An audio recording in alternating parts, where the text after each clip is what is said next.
बघा ही कार्टून आहे, माझ्यासारखं ब्लॉग करायला बघायला लागले. एकदा कर ब्लॉग कर. मित्राच्या लग्नासाठी मी गावाला आलेलो, तर मित्राचं लग्न एक नंबरमध्ये पार पडले. एकदम थाटामाटात भावानं लग्न केले. लग्नाचा ब्लॉग मी टाकलाय, लग्नाचा ब्लॉग तुम्ही बघू शकताय. त्यामध्ये तुम्हाला दिसेल आम्ही किती एन्जॉय केलाय ते. काय मित्र वरातीला आले नाहीत, काय मित्रांना जमलं नाही यायला. त्यांनी लय महत्त्वाचा क्षण त्यांच्या आयुष्यातनं मिस केलाय. नमस्कार मित्रांनो, स्वागत आहे तुमचं माझ्या डेली ब्लॉगिंगच्या 8व्या ब्लॉगमध्ये. मी तुमचा मित्र नागभूमपुत्र धनंजय दळवी. सोया चंक्स आहे, म्हणजे सोयाबीनचं मटण आहे. त्यानं आपल्याला एक डाएटचा एक प्रकार आपण बनवू शकतोय. तर हे उकडून घ्यायचं पाण्यात, आणि पाण्यात नंतर उकडून घेतल्यानंतर अजून 2-3 स्टेप करायला लागतात. त्या हळूहळू तुम्हाला दिसतीलच, मी तुम्हाला दाखवतो. तर मित्रांनो, सगळ्यात पहिल्यांदा आपण टोपामध्ये पाणी टाकून घेऊया. नंतर असंच सोया चंक्स आपल्याला जेवढा हवं आहे तेवढं आपण त्यामध्ये उकळायला टाकूया. तर मित्रांनो, हे असं शिजल्यानंतर आपल्याला ह्यातलं पाणी काढून घ्यायचं आहे. सोया चंक्स सोबत आपल्याला ह्या गोष्टी लागतात: हळद लागते, मीठ लागते, चटणी, कांदा आणि एक अंड. सगळ्यात महत्त्वाचं हे अंड आहे. अंड्यामुळेच ही रेसिपी छान वाटते, आणि अंडच सगळ्यात महत्त्वाचं आहे या गोष्टीमध्ये.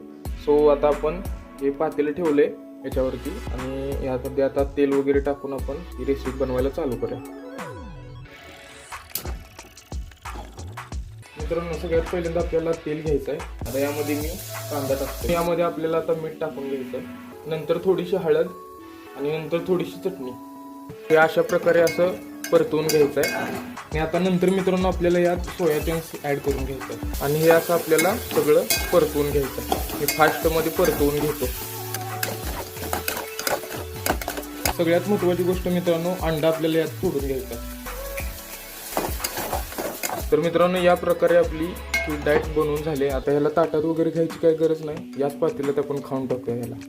तर मित्रांनो, तुम्हाला रिव्ह्यू देण्यासाठी मी आता व्हिडिओ बनवतोय, नाहीतर मी हा जरा पण व्हिडिओ बनवला नसता. कारण ही मी जी रेसिपी बनवल्या इतकी विचित्र झाल्या का नाही, लय वेगळी लागल्या.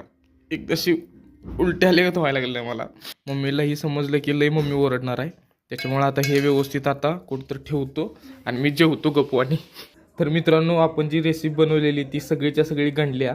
आता मम्मीनं जी जेवण बनवलंय ती जेवूया. आणि मी पिक्चर लावला मित्रांनो, सनम तेरी कसम.